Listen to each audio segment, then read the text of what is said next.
सुखदेव जी महाराज कहने लगे, राजन ब्रह्मा जी महाराज को मोह हो गया कि ये साधारण कृष्ण है जो गोप बालों के बीच में झूठन खा रहे हैं। सो भगवान ने इनके मोह को दूर करने के लिए लीला दिखाई।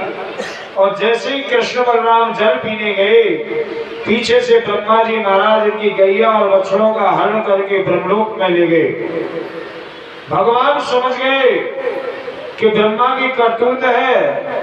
सो भगवान ने ब्रह्मा का घमंड दूर करने के लिए ताली बजाई और जितने भी गोप ग्वाल हैं उतने गोप ग्वाल अपने शरीर से प्रकट कर दिए और सबको अपने अपने घर भेज दिया।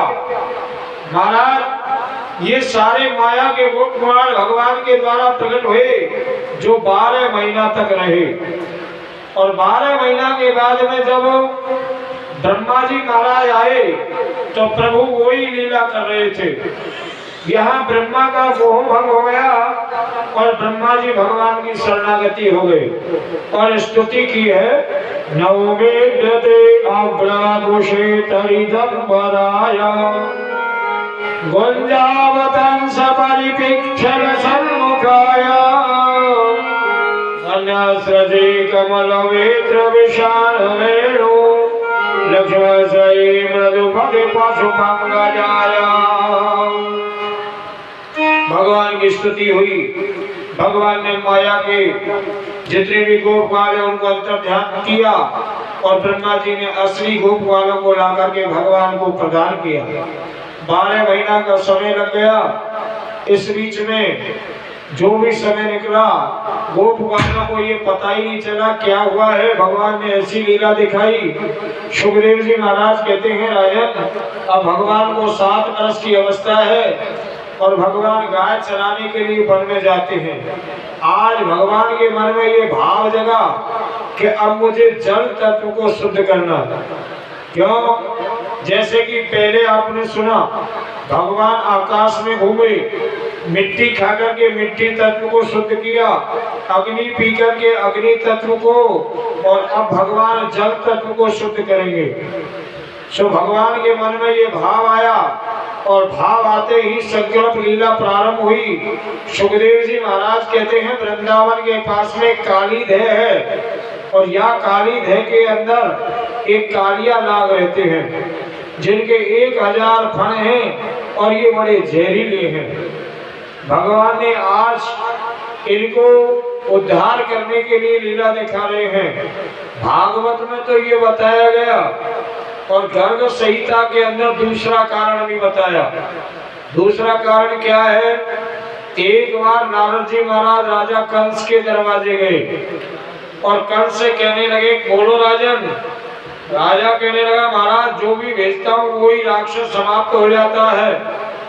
नारद जी कहने लगे, देखो आप नंद बाबा को ये सूचना दो कि आपको कमल के फूल भेंट करें और कमल के फूल काली देह में हैं और जिसमें कालिया नाग रहता है सो स्वतः ही तुम्हारा काम बन जाएगा। भैया ये कालिया नाग 1000 फण वाला है और बड़ा जहरीला है। सो महाराज आज भगवान इसका दमन करेंगे।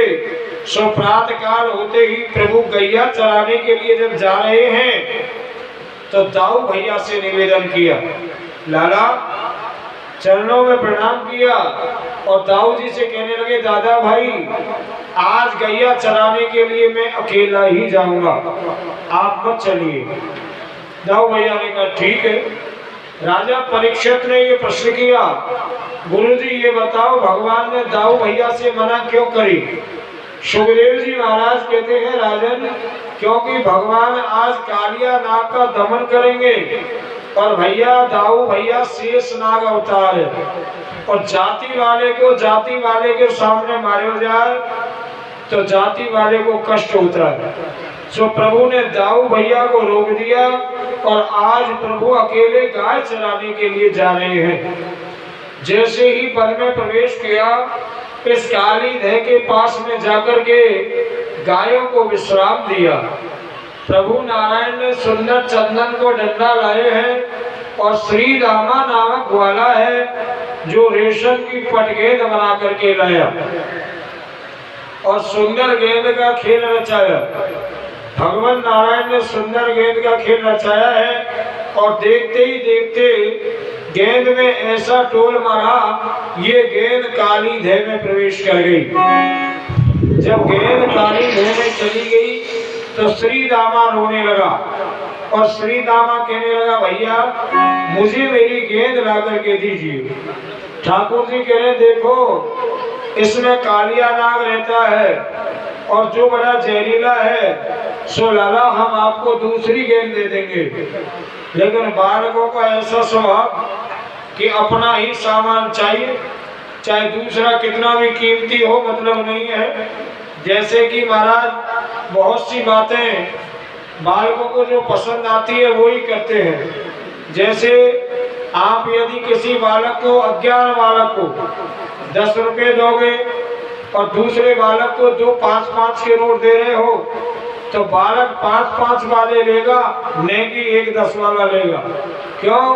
क्योंकि बालक के दिमाग में ये बैठा कि ये 2 है, 1 नहीं 2 मिल रहे हैं। सो ऐसे बालकों का स्वभाव होता है, जो बालक को जो चीज पसंद आती है वो ही बालक लेते हैं।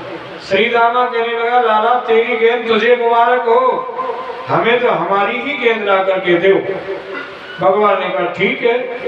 सो देखते ही देखते भगवान नारायण इस काली देह की तीर पर चढ़ गए हैं, कदम की डाल पर चढ़ गए और अपने स्वरूप का ध्यान किया और गेंद लाने के लिए इस काली देह में प्रवेश कर गए। बोलिए वृंदावन हरि लाल की जय। ऐसे ही प्रवेश किया। सो महाराज पहले तो प्रवेश करते समय प्रवेश कर गए, लेकिन ग्वाल वालों ने विचार किया कि अनर्थ हो गयो, अन्याय हो गयो, लाला तो वास्तव में ही प्रवेश कर गयो। सो दौड़े हैं और दौड़ करके मैया से जाकर के सूचना देगी, मैया ही मैया, नंद बाबा आज तुम्हारा लाला काली देह में प्रवेश कर गए है। इतना सुनते ही वृंदावन से गोपियां आ गई हैं, बछड़े आ गए हैं, गैयाएं आ गई हैं, मैयाएं आ गई हैं, नंद बाबा आ गए और तीर पर खड़े हो गए हैं और रो रहे हैं और नारायण को पुकार रहे हैं, हे गोविंद हमारे बालक की रक्षा करो। भगवान नारायण इस काली देह के अंदर प्रवेश कर गए और तल में पहुंच गए।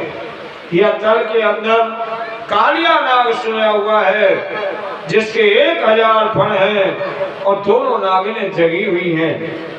जब भगवान के रूप को इन नागिनों ने देखा तो प्रसन्न हो गई, क्योंकि भगवान के रूप में ऐसा आकर्षण है जो हर कोई मोहित हो जाता है। ये नागिनें भी मोहित हो गई और इन्होंने नारायण की स्तुति की और भगवान से प्रार्थना करी, लाला बड़े सुंदर हो, काऊ ने बहका दिए हो या गेंद भूल करके आ गए हो, वापस चले जाओ, नहीं अभी अभी हमारे पति जगेंगे और तुम्हारी जीवन लीला नष्ट हो जाएगी। ठाकुर जी कहने लगे, नागिनों, ना काऊ ने बहकाए हैं, ना गेंद भूल करके आए हैं, याई के खातिर आए हैं। भगवान ने ठोकर का प्रहार किया और कालिया नाग जग गया। जगते ही और जहर की लपटें छोड़ने लगा। अब भगवान में और कालिया नाग में युद्ध हो। भगवान ने इसका घमंड दूर किया और अभिमान दूर करके और इसको परास्त करके ठाकुर जी इसके माथे पर बैठे हैं और अब कालिया नाग जल से